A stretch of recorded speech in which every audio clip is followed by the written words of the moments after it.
কে বা গাড়ি ট্রেন খুলেন, গাড়ি দেখে নিয়ে আজকে খুলেন, নেন পাও দুটো ছাড়ান। ভাবি কও। আপনার তো তোয়াল উপরে সেই সুন্দর। আমি অরিজিনালি ফর্সা। হ্যাঁ সেই জন্যই এই ভাই গাতার কাছে যাওয়ার আগেই মনে করে যে উগরাইয়া দেয়। আমি এই যে আজকে বুঝলাম কোনো ভাবি কও। দাঁতে কিন্তু কামড় দেবা কইছি।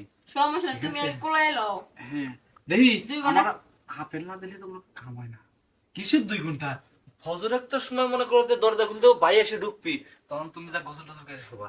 উপকার দেহ কেম্মা করা নাগে আর কিস্তি কেম্মা দেওয়া নাগে। ঠিক রাও আসো আসো ভাবি। ভাবি ওহ, ও এই না রে।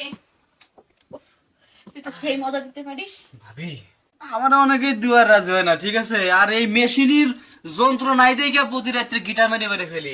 আমারে কিন্তু তুই সেই খুশি করছিস, বুঝছো? এখন হ্যাঁ। শোনো, বাইরে যাওয়ার দরকার নেই, তোর বাইরে যেমন আছে অমনি থাক, ডিভোর্স দেওয়ার দরকার নেই। মাঝে মধ্যে আসিয়া আমার একটু শান্ত করে দিও, হ্যাঁ? মাঝে মাঝে কি আমার দিনের বেলা 2 বের বাইজন বাইতে থাকে না, রাতের বেলা 2 বের, তা নাহলে কিন্তু গিটার মেরে সব ফেলা দেবো। আচ্ছা সমস্যা নেই, তুমি দিনে তোমার ভাইজান যখনই থাকবো না তখনই আয় পড়বা, ঠিক আছে? আচ্ছা আমি বাইরে পাড়ে দিকে তাহলে যা, আচ্ছা ঠিক আছে, যাও। তুমি তো তখন পরিষ্কার করে আসো, নাহলে ভাই ঠিক পেয়ে যাবো জায়গা তো আটা আটা। আচ্ছা আচ্ছা যাও, যাই ফ্রেশ হয়ে আসি। আবার ভাই আইবো নি একটু পরে।